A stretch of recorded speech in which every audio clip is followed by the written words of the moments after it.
जय हिंद दोस्तों। अगर आप लोग भी आरआरबी ग्रुप डी 2026 की तैयारी कर रहे हो तो आप सभी को पता है पेपर 3 अगस्त से स्टार्ट है और मैं आपके लिए लेके आऊं गणित का संभावित पेपर नंबर 1। जिस भी स्टूडेंट की गणित सब्जेक्ट कमजोर है और कम समय में अच्छा स्कोर करना है तो मैं आपको विश्वास दिला रहा हूं दोस्तों, आज आप ये क्लास अटेंड करिएगा। आप 25 में से 25 करके आएंगे एग्जाम में मेरे भाई, ठीक है।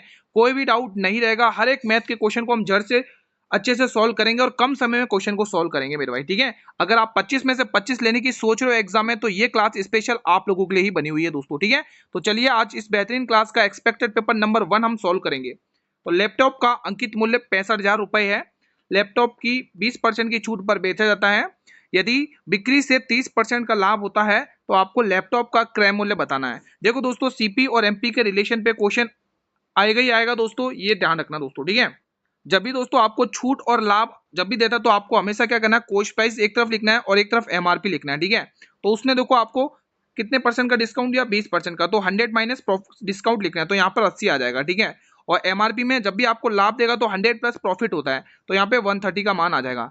अब आपको जो चीज दे रखी है उसको उससे कंपेयर कर लो। आप इसको ओरल भी कर सकते थे, जब आप समझ जाओगे ना तो आप ओरल भी कर पाओगे इन क्वेश्चंस को। अगर आप थोड़ा सिंप्लीफाई करना चाहो तो 0 से 0 काट लो, ठीक है। तो आपको क्या दे रखा है, अंकित मूल्य दे रखा है, यानी 13 का मान आपको कितना दे रखा है, 65,000 रुपीज, ठीक है। और यहाँ पर आप देख सकते हो कितना आ रहा है, 13×5 = 65, यानी 5,000 रुपीज आया। तो आपको इसको भी 5,000 रुपीज से गुणा कर लेना है क्योंकि आपको लास्ट में क्या पूछा है, क्रय मूल्य बता दो। तो 5/40 यानी 40,000 रुपए, ऑप्शन नंबर डी। तो मैं पूरी उम्मीद करूंगा पहला सवाल आप लोगों ने बना लिया होगा, थोड़ा कॉन्फिडेंस बिल्डअप हुआ होगा दोस्तों आप लोगों का, ठीक है। चलिए सेकंड क्वेश्चन सॉल्व करेंगे। यदि बहुलक 70 है, माध्य 100 है तो माध्यिका ज्ञात कीजिए। देखो दोस्तों, मैं ग्रुप डी में जो गणित वाले सब्जेक्ट में जो क्वेश्चन पूछे जाते हैं ना, वही क्वेश्चन आपको करवा रहा हूं और यही क्वेश्चन आपको एग्जाम में देखने को मिलेंगे। तो इसीलिए कह रहा हूं आज एक्सपेक्टेड पेपर नंबर 1 है। अगर आप चाहते हो इस सीरीज कंटिन्यू रहे तो आप शुरू से लेकर लास्ट तक एक एक क्वेश्चन को हल कीजिए दोस्तों, ठीक है। तो बहुलक का आपको फॉर्मूला पता होना चाहिए दोस्तों। बहुलक का फॉर्मूला क्या होता है, तो आपको गुरुजी 3 माध्यिका यानी कि 3 मीडियन, 3 माध्यिका, 3 माध्यिका -2 माध्य, मतलब कि 2 मोड, ठीक है। माध्य, मैं मोड का लिख रहा हूँ, इंग्लिश में माध्य लिख रहा हूँ, ठीक है। यहाँ पर लिखना माध्य, 2 माध्य। तो ये फॉर्मूला आपको याद होना चाहिए। इसी फॉर्मूले के अकॉर्डिंग क्वेश्चन को हल करते हैं। देखो दोस्तों, आपको मान क्या दे रखा है, 70 दे रखा है, बहुलक का मान दे रखा है। क्या आपको माध्यिका दी है, नहीं दी है। माध्यिका आपको निकालनी है, 3m का मान आपको निकालना है, लेकिन उसने माध्य दिया है, कितना दिया, 100 दिया है। कितना दिया, 100। तो अब सॉल्व कर लो। तो यहाँ पर देखोगे ये 3m माइनस कितना आ गया, 200, कितना आ गया, 200। अभी दोस्तों अगर आप देखोगे दोस्तों, यहाँ पर ये माइनस का 200 इधर आके प्लस में आ जाएगा, हाँ आ जाएगा। तो देखो 200 में आप 70 और जोड़ लोगे तो 270 हो जाएगा। और यहाँ पर क्या है, 3m दे रखा है। तो यहाँ पे माध्यिका का मान आप लोगों ने इजीली निकाल दिया। क्या आया, 3 की टेबल से 90 आ गया। तो आप इजीली कर पा रहे हो ना इन क्वेश्चंस को, कोई डाउट तो नहीं है। अगला प्रश्न आपके स्क्रीन पर है, ये सवाल बनाइए। पाइप एल एक पुल को 30 घंटे में और पाइप एम एक पुल को 45 घंटे में भर सकता है। यदि दोनों पाइपों को खाली पुल में खोल दिया जाए तो उन्हें इसे भरने में कितना समय लगेगा। देखो इसको करने का एक शानदार तरीका बताऊं, बेसिक से भी जा सकते हैं, लेकिन ऐसे क्वेश्चन जब भी है ना, ए इस काम को इतने दिन में, बी इस काम को इतने दिन में, दोनों मिलकर उस काम को कितने दिन में करेंगे, तो आपको हमेशा दोस्तों गुणा बट्टे अंतर लगाना है। गुणा बट्टे अंतर लगाना हमेशा, बहुत जल्दी क्वेश्चन हो जाएगा। गुणा बट्टे अंतर, तो उन दोनों संख्या को पहले गुणा कर लो, यानी कि गुरु 30 गुणा 45 कर लो। अब आपको अंतर करना है इनका। तो अंतर कितने का आ रहा है मेरा भाई, 15 का आ रहा है, 15 का, ठीक है। तो 15 की टेबल से मेरे भाई 3 बार और 30 गुणा बट्टे योग होगा। रुको मैंने उल्टा बता दिया, माफी चाहूंगा, गुणा बट्टे योग होगा। यहाँ पर योग करिएगा, एक मिनट यहाँ पर करेक्शन करिएगा। हाँ, यहाँ पर आप लोग योग करेंगे, अंतर की जगह योग कर लो, ठीक है।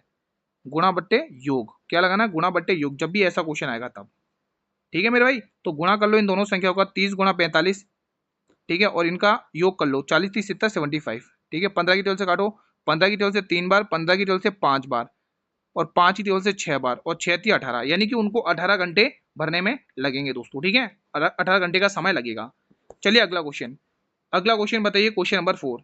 2,000 रुपए पर 6.5% वार्षिक ब्याज की दर से 14 फरवरी 2023 से लेके 28 अप्रैल 2023 तक की अवधि के लिए साधारण ब्याज ज्ञात करना है। देखो साधारण ब्याज का अलग कॉन्सेप्ट है, बहुत ही इंपॉर्टेंट क्वेश्चन है, एग्जाम में पूछा जाता है।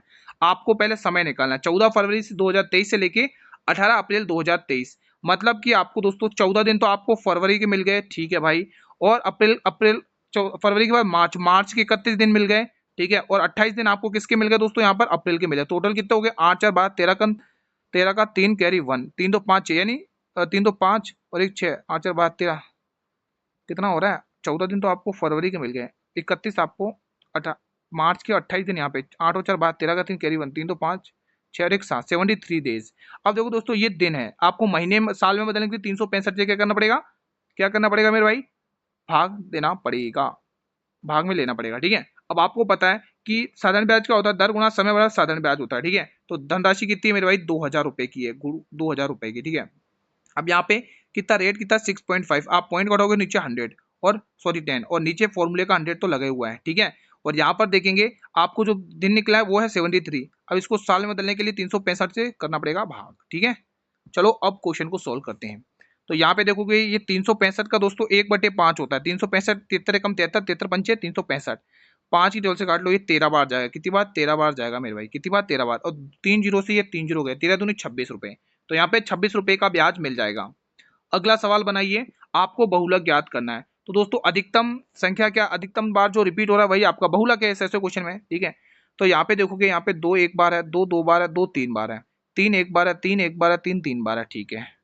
और 3 यहाँ पे 4 बार है। तो मुझे तो लग रहा है यही बहुलक है, क्योंकि दोस्तों 3 एक बार यहाँ पर है, फिर 3 एक बार यहाँ पर, फिर से फिर 3 एक बार यहाँ पर, फिर 3 एक बार यहाँ, मतलब जो नंबर ज्यादा बार रिपीट हो रहा है वही हमारा बहुलक हो जाएगा।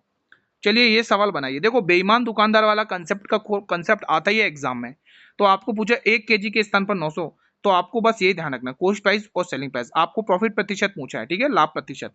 आपको पता है, ध्यान रखना सेलिंग प्राइस में वो चीज लिखी जाती है जो हम दुकानदार से एक्सपेक्ट करते हैं। हमने एक्सपेक्ट किया कि दुकानदार हमें 1000 ग्राम देगा, ठीक है, लेकिन उसने हमें दिया कितना? 920 ग्राम, और हम कितना समझे कि उसने 1 ग्राम दे दिया, ठीक है, तो 1 kg दे दिया। तो यहीं पर गलती कर दी उसने, 1 जीरो से 1 जीरो, ठीक है। कितने का प्रॉफिट गया कमा लिया उसने? कितने का प्रॉफिट कमा लिया मेरे भाई? उसने 92 रुपए का सामान 100 में दे दिया, यानी 8 रुपए का प्रॉफिट कमा लिया। किसके ऊपर? 92 के ऊपर। आपसे वैल्यू प्रतिशत में पूछी, अब प्रतिशत में सोल्व कर लो मेरे भाई, ठीक है। कुछ कट रहा है तो काट लो, नहीं कट रहा तो कोई दिक्कत नहीं। 4 की टेबल से कट सकता है क्या?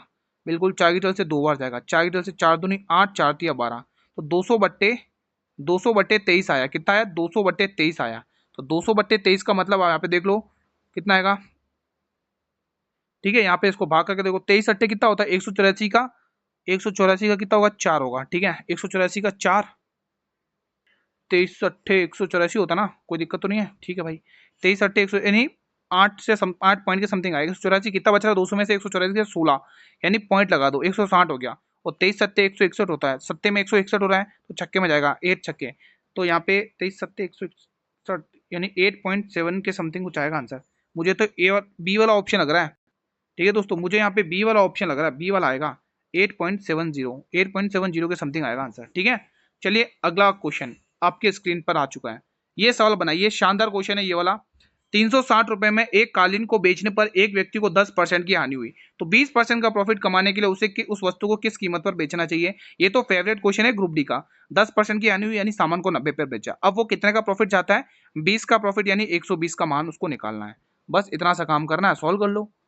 अब आपको पता ही है भाई, क्या आ गया? 48 आंसर आ रहा है, 480 आ गया। कैसे आया गुरु 480? क्योंकि आपको पता 90 का ये 4 गुना है और 120 का 4 गुना 480 होता है। बस हो गया आंसर। इसको आप चाहते तो ओरल भी कर सकते थे।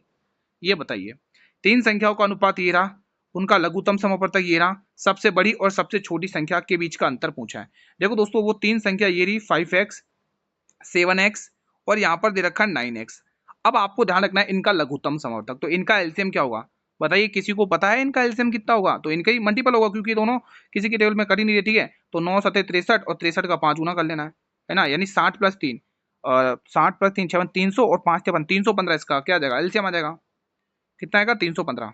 कितना आ गया? 315 आपका क्या आ गया? एलसीएम। कितना आ गया? 315x एलसीएम आ गया। लेकिन क्वेश्चन कह रहा 1260 है, तो भाई ये 1260 है ना, ये किसका मान है गुरु? ये 315 का मान है। आपसे क्या पूछा है?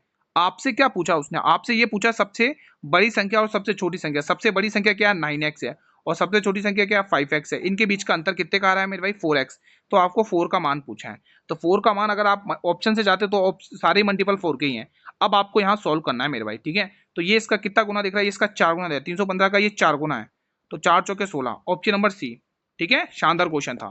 क्वेश्चन कह रहा है दो संख्याओं का महत्तम समावर्तक 11 है, लघुत्तम समावर्तक ये है। आपको एक संख्या 77 दे रखी है, तो आपको दूसरी संख्या पूछी है। तो चलो भाई दूसरी संख्या निकाल लेते हैं। आपने ये कंसेप्ट सीखा ना, दो संख्याओं का गुणनफल उनके लैसे और मैसे के गुणनफल के बराबर होता है। ये कंसेप्ट अगर पता है तो आप इस क्वेश्चन को ओरल भी कर सकते हो, ठीक है। तो यहाँ पे आप देखोगे दो संख्याओं का, देखो दो संख्याओं में से एक संख्या मान लो 77 दे रखी है। अब ये मान के चलो कि आपको बी वाली संख्या निकालनी है। अब उसने आपको एलसीएम दे रखा है 693 और एचसीएफ दे रखा है 11, ठीक है। अब आप 11 की टेबल से काटोगे 7 बार और 7 की टेबल से इसको काट लो, कितनी बार जा रहा है? 7 नम 63, 6 और 7 नम 63, 99 आ रहा है, यानी कि बी वाला ऑप्शन आपको टिक कर लेना है। अगला क्वेश्चन देखिएगा। अब ये क्वेश्चन थोड़ा अल्टीमेट और शानदार लेवल का क्वेश्चन है, ध्यान से पढ़ेंगे। राम हर महीने अपनी आय का 16% यात्रा पर, 40% किराने के सामान पर और 14% चिकित्सा खर्च के पर खर्च करता है, ठीक है। अब उसके पास 9,630 रुपए की राशि शेष बचती है। उसकी मासिक आय क्या है? क्या आपको पता है मासिक आय? नहीं पता तो हम इसको नंबर से रिस्पेक्ट करेंगे। मासिक आय हमने एक्स मान लिया। अब ध्यान से सुनना, खर्चा कितना किया पहले ध्यान से देखो। 16% यहाँ खर्च कर रहा है, 40% यहाँ खर्च कर रहा है और 14% यहाँ। तो 16 और 14 कितने हो गए मेरे भाई? 30 हो चुके हैं और 40 और 30 70, यानी कि वो ओवरऑल 70% खर्च कर रहा है भाई। 70% ओवरऑल वो खर्च कर रहा है। तो आपको पता है भाई 16% वैल्यू 100% वैल्यू होती है। अगर 70% अगर वो खर्च कर रहा है तो बचा कितना? 30%। तो आप ये कहोगे ये 30% बचा है भाई, 30%। लेकिन वो क्वेश्चन कह रहा है 30% नहीं, कितना बचाया उसने? 9630, ये बचत की है उसने, ठीक है मेरे भाई। या तो आप ऐसे भी कर लो दोस्तों, ये तो आपने उसकी क्या निकाल दी? बचत निकाल दी। आप इसको ऐसे कर लो, सबसे बेस्ट है। आप इसको देखो, आपको पता चल गया 30 बेस्ट है, ठीक है। अब देखिएगा दोस्तों, उसको मासिक आय पूछी है, ठीक है। 100% का इनकम तो 100% होती है। अब ये जो 9630, ये तो उसकी क्या है? शेष की बचत राशि का बचत राशि करता है, मतलब शेष बचाता है। तो आप ये कह सकते हो ना भाई 70% खर्च कर रहा है, 30% बचा रहा है, ये 30% कमाना है और आपसे 100% का मान पूछ लिया। बस इतना भी तो कर सकते हो ना आप इसको समझने के बाद। तो चलो कर लेते हैं। 1 0 से 1 0, 3 की जगह से काट लो। 3 3 9, 3 दूनी 6, 3 एकम 3। अब 321 को 100 से गुणा कर लो, आंसर आ चुका है। किसी को कोई डाउट तो नहीं है? अगला क्वेश्चन देखो, जब आप समझ लोगे तो क्वेश्चन बहुत इजी बन जाएगा। भाई चैनल को सब्सक्राइब कर लो अभी तक जिसने भी चैनल को सब्सक्राइब नहीं किया है, सभी से रिक्वेस्ट है। अब यहाँ पर एक चीज आपको कंफर्म करनी है दोस्तों, इस 36% की जगह आप 25% लिख लो भाई। बस इतना सा करेक्शन करना और कुछ भी नहीं करना आप लोगों को। यहाँ पर आपको क्या करना है मेरा? 25% कर लो। क्या करोगे? 25% लिख लो। मैं यहाँ पे लिख देता हूँ 25%, ठीक है। ये 25% है। अब क्वेश्चन को बनाओ। अब क्वेश्चन को बनाते हैं। ये 25% है मेरे भाई, ठीक है। तो क्वेश्चन कह रहा है कि श्री हरि अपनी आय का 36% खाद्य सामग्री पर खर्च करता है। वो शेष राशि का 25% कपड़े, चिकित्सा और अन्य खर्चों पर खर्च करता है। वो हर महीने, देखो यहाँ पर महीना दे रखा है, ध्यान रखना, वो हर महीने बची हुई राशि का आधा बचत करता है। यदि वो हर वर्ष, अब यहाँ पर वर्ष दे रखा है, यहाँ महीना दे रखा है। यही तो स्टूडेंट गलती करते हैं। अब स्टूडेंट 100 में से 80% इस क्वेश्चन को गलत करेंगे। अगर वो हर वर्ष 1,80,000 रुपए बचाता है तो उसकी मासिक आय क्या है? अब 100 में से 80% लोग इसे गलत करेंगे। वो ध्यान से नहीं देखेंगे कि यहाँ वर्ष है या महीना है। तो ये देखो, ये जो बचत राशि है, जो उसकी सेविंग है, वो 1 साल के वर्ष की है, हर साल के। तो इसको महीने में बदलने के लिए आपको 12 से क्या करना पड़ेगा? भाग देना पड़ेगा। अब आप यहाँ पर निकाल लो इसकी कितनी आएगी। ये आएगा 15,000 रुपए, क्योंकि 180 और 12 का आपको वो तो कॉम्बिनेशन पता ही है, ठीक है। अब यहाँ पर आपको पूछा है उसकी आय क्या? आय मान लो x रुपए। अब वो क्या कर रहा है? x रुपए 36% खर्च कर रहा है। आप खुद दिमाग लगाओ, 100% वैल्यू होती है। अगर वो 36% खर्च कर रहा है तो आप ये कहोगे 100% में से 36% वो खर्च कर रहा है, तो वो कितना बचा रहा है मेरे भाई? 64%। कितना? 64%।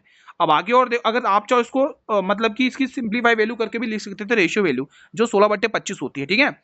और वो 25% अन्य पर खर्च कर रहा है, तो बचा कितना? 75%। और 75% यानी 100 में 25% खर्च करा, 75 बचा रहा। आप इनकी शॉर्ट वैल्यू भी लिख सकते हो, मतलब कि रेशियो फॉर्म में, ठीक है। और यहाँ पर उसकी बचत कितनी है? 15,000 रुपए। अब सॉल्व कर लो, ठीक है मेरे भाई। ये 15,000 रुपए आप चाहते तो इसको और शॉर्ट कर सकते हैं, इनकी वो कौन सी फ्रैक्शन वैल्यू लिखकर, ठीक है मेरे भाई। 75 का ये कितना? 2 गुना है, तो यहाँ पर कितना आ गया भाई? ये 200 रुपए आ चुका है। कितना? 200 रुपए, ठीक है। 75 से गुणा करोगे 200 को तो कितना आएगा? 15,000 रुपए। और कुछ कटा है तो आप और काट सकते हो, ठीक है। आप अगर ध्यान से देखें, 4 की टेबल से मेरा ये 16 बार जाएगा और 4 की टेबल से मेरा ये कितनी बार जाएगा? 25 बार जाएगा। और कुछ कट रहा है क्या? 4 की टेबल से मेरे भाई 4 बार काटो। अच्छा अच्छा, उसने एक चीज और ध्यान नहीं दिया अपन ने। वेट वेट वेट वेट, वही मैं कुछ कहूँ, कुछ तो मिस्टेक लग रही है इसमें, मुझे लग रहा था डाउट, ठीक है। यहाँ पर उसने क्या बोला था? एक बात और बोली थी अपन ने, उसको ध्यान नहीं दिया। ध्यान से देखो, उसने बोला है कि बची हुई राशि का आधा पार्ट यानी 1/2, ये चीज अपन ने ध्यान नहीं देखी, ठीक है। 1/2 बचा था। अब यहाँ पे लिख लो 15,000। अब क्वेश्चन सॉल्व हो जाएगा। ये 15,000 लिख दिया, अब क्वेश्चन को सॉल्व कर लो। 75 का ये कितना था भाई? 2 गुना, यानी यहाँ पर आ चुका था 200, 75 एकम 75 के हिसाब से। अब देखो 4 की टेबल से अपन ने 16 बार काटा था, 4 की टेबल से अपन ने इसको 25 बार काटा था, ठीक है। और कुछ कट रहा है क्या? देखो 2 की टेबल से अपन ने इसको 8 बार काटा था, कितनी बार? 8 बार। और अपन और भी कुछ काटे हैं तो यहाँ पे देखेंगे और कुछ कट रहा है क्या? और एक काम करें, 4 की टेबल से काट लें इसको 2 बार, और 4 की टेबल से इसको काटेंगे कितनी बार? 25 बार फिर से, ठीक है। और यहाँ पर इसको 2 की टेबल से काटोगे 100 बार, 100 बार, ठीक है। अब आपको पता है मेरे भाई, यहाँ पर और कुछ देखें तो 25 का स्क्वायर 125 होता है, 125 को आप 100 से गुणा करोगे तो गेम बन रहा है क्या? कुछ मिस्टेक हुआ है लग रहा, कुछ तो मिस्टेक हुआ है यहाँ पर। क्या खिचड़ी पक गई है? एक काम करते, अगले अगले पेज पर हम करते यही इक्वेशन निकाल। इस बार मैं ना आपको फ्रैक्शन वैल्यू यहाँ पर करवा देता हूँ, उसके बाद करवाता हूँ। रुको, इस कैलकुलेशन को इजी बनाता हूँ। आपको टफ लग रही है ना दोस्तों, एक काम करते हैं, इस कैलकुलेशन को अपन इजी बनाते हैं यहाँ पर। रुको, इस कैलकुलेशन को अपन इजी बनाते हैं। देखो सबसे पहले ध्यान से देखना, आप थोड़ा कर लेते जल्दी से, ठीक है। यहाँ पर देखो सबसे पहले 36%, मैं 36% को तोड़ूंगा। 36% की जगह मुझे क्या लिखना है? 64% रखना, क्योंकि वो खर्च कर रहा है। बचा कितना रहा? 64%। और 64% की फ्रैक्शन वैल्यू 16/25 होती है, ध्यान से देखना, ठीक है। उसके बाद वो कर रहा है 25% कपड़ों पर खर्च और अन्य क्रिया पर खर्च कर रहा है, तो 75% बचा रहा है। और 75% की फ्रैक्शन वैल्यू होती है 3/4, और उसने यहाँ पर 1/2 और भाग बचत करता है, ठीक है। अब इसको हम अगले पेज पर ले रहे हैं, बहुत जल्दी होगा, ध्यान से देखना। अब ये क्वेश्चन हम उड़ाएंगे जल्दी से। देखो x रुपए की इनकम है, देखो 25 था, 25 में से 16 पार्ट उसने बचा लिया। फिर आप देखोगे 3/4 आपको यहाँ पे लिखना है। 4 रुपए था, 3 में 3 उसने खर्च, 1 रुपए खर्च किया, 3 बचा लिए। फिर उसके बाद 1/2 और, फिर उसके बाद यहाँ पर 15,000 रुपये लिखना था। अब आप इस क्वेश्चन को बहुत ईजी तरीके से सॉल्व कर सकते हो, बहुत आसान तरीके से, ठीक है। तो यहाँ पे 3 की टेबल से काटोगे कितनी बार जाएगा? 3 और 5 15, ये जाएगा 5,000 बार। ओके रिपोर्ट है। 4 की टेबल से 4 बार, ठीक है। और यहाँ पे 2 की टेबल से ये 2 बार, और 2 की टेबल से और काट लो, 2 की टेबल से ये 50 का आधा 2500, ठीक है। ये आपका आंसर आया, यही आ रहा है, ठीक है दोस्तों। बचा क्या? यहाँ पर 25 बच रहा है और यहाँ 2500 बच रहा है, तो 2500 गुणा 25 करके हमको आंसर निकाल लेना। आप लोगों को आंसर निकालना है, 25 का स्क्वायर 625 होता है, तो ये 00 यानी 62,500 आंसर आ गया। 62,500 दे भी रखा उसमें, ठीक है। ऑप्शन नंबर ए, शानदार क्वेश्चन था भाई, ये बनाइए। क्वेश्चन ये भी शानदार है। वो कह रहा है ए बी का अनुपात ये है, बी सी का अनुपात ये है, आपको ए बी सी का मान पूछा है। तो यहाँ पर देखेंगे ये ए बी है, और आपको उल्टा एन बना लेना। जब भी ऐसा क्वेश्चन है तो आपको उल्टा एन बनाना। ए बी का रेशियो 6:8 है, और बी सी का रेशियो उसने 5:10 दे रखा है। आपको ए बी सी का मान पूछ रहा है, ठीक है। आप ऑप्शन में, ऑप्शन की मदद से भी कर सकते हो। 15×90 ए का मान आ गया, और 15×120 इसका मान आ गया, और 8×80 इसका मान आ गया, ठीक है। तो 1 0 से ये क्या, 1 0 से ये क्या, ये 9 12 8, ठीक है। 9 12 8, ये कुछ ऐसा दिख रहा है, यही दिख रहा है कि कुछ अलग आ गया? आप ऑप्शन की मदद से भी कर सकते हो इस क्वेश्चन को। सही तो है ना? ए बी सी 6 8 और 5 10 कितना है? तो यहाँ पे 15×6 90, यहाँ पे 90 आएगा, और 15×8 120, यहाँ 120 आएगा, और 8×80 यहाँ 80 आएगा। तो ये वाला रेशियो कुछ बन रहा है इसमें, ऑप्शन में है क्या? इसमें ए बी ठीक है और बी सी ठीक है, सही तो है यार। फिर क्या दिक्कत हो रही है? 15×90 15×120 और 8×80, ठीक है। या तो दोस्तों मुझे ऑप्शन में मिस्टेक लग रहा है, बाकी यही तो बन रहा है। ये ए का आ गया, ये बी का आ गया, और ये सी का आ गया। 0 0 0, तो आंसर आ रहा है 9 12 और 8 आ रहा है। क्या आप लोगों को क्या आंसर आ रहा है? एक बार मुझे कमेंट बॉक्स में बताइए। आंसर तो ये आ रहा है। चलिए अगला क्वेश्चन बताइए। क्वेश्चन नंबर 13 देखिए, शानदार क्वेश्चन है भाई, सॉल्व करिए इसे। यदि एक नाव की चाल धारा की दिशा में 12 किलोमीटर घंटे है और विपरीत दिशा में 4 किलोमीटर घंटे है, तो शांत जल में नाव की चाल पूछिए। तो बी, डब्ल्यू, डी एस और यूपी। डी एस का मतलब डाउन स्ट्रीम, यूपी का मतलब अप स्ट्रीम, और डब्ल्यू का मतलब वाटर की चाल, और बी का मतलब नाव की चाल। तो यहाँ पे दे रखा है उसने धारा की दिशा में 12 किलोमीटर घंटे, धारा की दिशा में कितनी चाल दे रखी है? 12 किलोमीटर घंटे, और उसने धारा की विपरीत दिशा में 4। आपसे क्या पूछा? नाव, नाव की चाल आप कैसे निकालो? दोनों को जोड़कर आधा करते हो, दोनों को जोड़ लो 8 16, और 16 का आधा कितना हो गया? 16 का आधा कर लो, 8 आ गया। अब आप मुझे वाटर की चाल निकाल के कमेंट बॉक्स में बताइए, ठीक है। ये सवाल बनाइए, आप थोड़ा सा फास्ट कर लें क्या? चलो ए बी सी, तो मतलब ए यहाँ है और यहाँ पर है बी। इन्होंने इन्वेस्ट किया, इसने 3,000 रुपये का इन्वेस्ट किया भाई, और इसने 30,000 रुपये का इसने इन्वेस्ट किया, और इसने 24,000 रुपये का। जब समय का जिक्र ना हो तो जो उनके निवेश का अनुपात होता है वही उनके लाभ का अनुपात बनता है, ये सबको पता ही होगा। 3 जीरो से मेरा भाई 3 जीरो, 6 की टेबल से 5 बार और 6 की टेबल से 4 बार। ओके रिपोर्ट है। वो कह रहा है उन एक वर्ष के लिए निवेश करते, ठीक है। यदि उन्हें 13,500 का लाभ मिलता, तो मैंने कहा ना, तो जब समय का जिक्र ना हो तो हम जो प्रॉफिट का जो निवेश का अनुपात होता है वही उनके लाभ का, तो कितना आ रहा है? 9x आ रहा है, ठीक है। इसका मान कितना दे रखा है? 13,500। आपसे पूछा क्या? ए का हिस्सा पूछा है, 5 का मल्टीपल, 5 के मल्टीपल तो सभी हैं, ठीक है। तो यहाँ पे कितना? 9 एकम 9, 4 9 पंचे 45, कितना आ रहा है? 1500 गुना, तो 15 पंचे 75 यानी 75 आ जाएगा भाई। Option number A will be the right answer. तो इसको कर लो 1500 से गुना। ठीक है मेरे भाई। अगला क्वेश्चन, अनु किसी कार्य को करने में बिन्नी से 4 गुना अधिक कार्य कुशल है। ठीक है, एक तरफ अनु है और एक तरफ बिन्नी है। अनु किसी कार्य को करने में बिन्नी से 4 गुना, अगर बिन्नी 1 की क्षमता से काम करी तो अनु 4 की क्षमता से काम करेगी।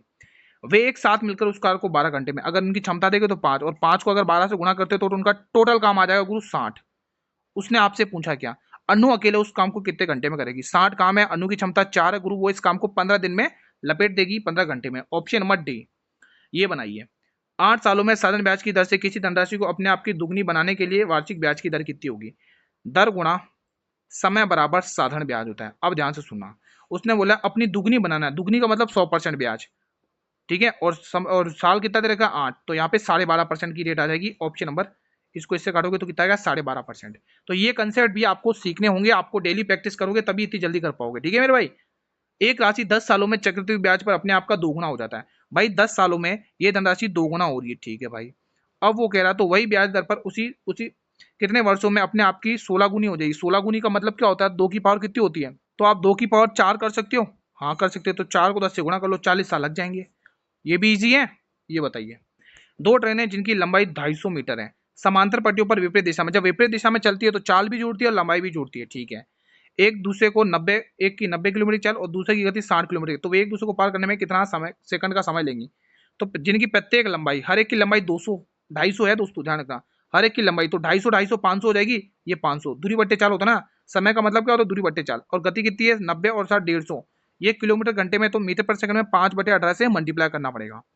ठीक है, तो यहाँ पे आप देखें कुछ कट रहा है क्या, 1 जीरो से 1 जीरो काट लो, 3 की टेबल से 6 बार, 3 की टेबल से 5 बार, 5 की टेबल से 10 बार, और 5 की टेबल से 2 बार, तो 6 दूनी 12, तो 12 सेकंड लग जाएंगे। Option number A. इजी है सवाल, कोई दिक्कत नहीं है। समबाहु त्रिभुज का क्षेत्रफल तो आपको पता ही है, √3/4 a² होता है। ए का मतलब भुजा का स्क्वायर, तो √3 as it is, 4 as it is, भुजा कितनी है 16 गुणा 16। अब आपको आंसर करने में कोई दिक्कत नहीं होगी। ऑप्शन नंबर सी, क्योंकि 4 की टेबल से 4 बार और 16 चौके 64, तो 64√3 सी वाले ऑप्शन में। ये बताइए क्वेश्चन नंबर 20, शानदार क्वेश्चन है, अंतिम प्रश्न है क्लास का। देखो आपको लंबवृत्तीय शंकु का वक्र पृष्ठ क्षेत्रफल 990 सेंटीमीटर क्यूब है, तो तिर्यक ऊंचाई पूछी है, तो क्षेत्रफल क्या होता है मेरे भाई, क्षेत्रफल होता है ग्रुप पाई आर एल। तो आपको पता है कितना तरह का क्वेश्चन है, क्षेत्रफल 990। अब आपको ये पता है पाई का मान 22/7। अब यहाँ पर देखो उसने क्या व्यास दे रखा है मेरे भाई, तो इसका आधा कर लो, त्रिज्या निकालो। ठीक है, तो आधा करोगे त्रिज्या कितनी आएगी 21, तो आपको 21 यहाँ पर लिखना है, ये 21। आपको तिर्यक ऊंचाई पूछी है, एल का मान पूछा है, ठीक है, स्लैंट हाइट पूछी है, तो ये आप सॉल्व कर लो और निकाल लेंगे यहाँ से। ठीक है, कुछ कट रहा है तो काट लो, अगर नहीं कट रहा है तो कोई दिक्कत नहीं है। ठीक है मेरे भाई, तो इसको सॉल्व करके देख लो कितना आंसर बन रहा है मेरे भाई। ठीक है, ठीक है, सॉल्व कर लो भाई। तो देखो 22 की तरफ से काटते, 22 चौके 88, 2 9 9 10 11 110, यानी 22 पंचे 110, ये 45 बार गया। कितनी बार, 45 बार गया। और कुछ कट रहा है, 7 की टेबल से काटो गुरु 3 बार, और आपको ये पता है 3 की टेबल से उड़ाओगे गुरु 15 बार, तो आपको ये पता चल गई जो स्लैंट हाइट है वो 15 आ चुकी है। यानी कि सी वाला ऑप्शन आपको यहाँ पर टिक कर लेना है। तो इसी क्वेश्चन के साथ आज का सेशन में यहीं पर वाइंड अप करता हूँ। बताइए पहला प्रैक्टिस मतलब कि पहला एक्सपेक्टेड पेपर कैसा रहा आप लोगों का रिवीजन, 20 में से आपने कितने क्वेश्चन बनाए हैं, ईमानदारी से मुझे कमेंट के माध्यम से रेस्पॉन्स करेंगे। कोई भी दिक्कत हो किसी भी क्वेश्चन से बेझिझक होकर कमेंट बॉक्स में पूछो मेरे भाई, आपको एक भी दिक्कत नहीं होगी एग्जाम से पहले, मैं आपको विश्वास के साथ कह रहा हूं। अगर आप ये कंटिन्यू क्लासेस रखोगे तो 25 में से 25 आपके ही होंगे, कहीं पर भी नहीं जाएंगे दोस्तों, मैं आपको विश्वास दिला रहा हूं। अगर आप ये सीरीज डेली अटेंड करोगे सिलेक्शन पक्का है मैथ वाले सब्जेक्ट में। ठीक है, मैथ वाले में सब्जेक्ट में आप फुल में से फुल करके आओगे। चैनल दोस्तों वीडियो को लाइक जरूर कर लेना दोस्तों, आप सभी से रिक्वेस्ट है, जिन्होंने लाइक नहीं की जल्दी से एक बार लाइक कर लो भाई, शेयर भी कर लो, सभी स्टूडेंट को बता दो, क्लास डेली 7 PM पर आएगी। चैनल पर नए हो तो चैनल को सब्सक्राइब कर लो, बेल नोटिफिकेशन बेल को प्रेस कर लो, ताकि आने वाले हर एक नई वीडियो का नोटिफिकेशन मिलता रहे। PDF टेलीग्राम चैनल पर मिल ही जाएगी, वीडियो के डिस्क्रिप्शन बॉक्स में लिंक गिवन है। मिलेंगे एक और नेक्स्ट पेपर में, एक नेक्स्ट क्लास में, तब तक जय हिंद जय भारत।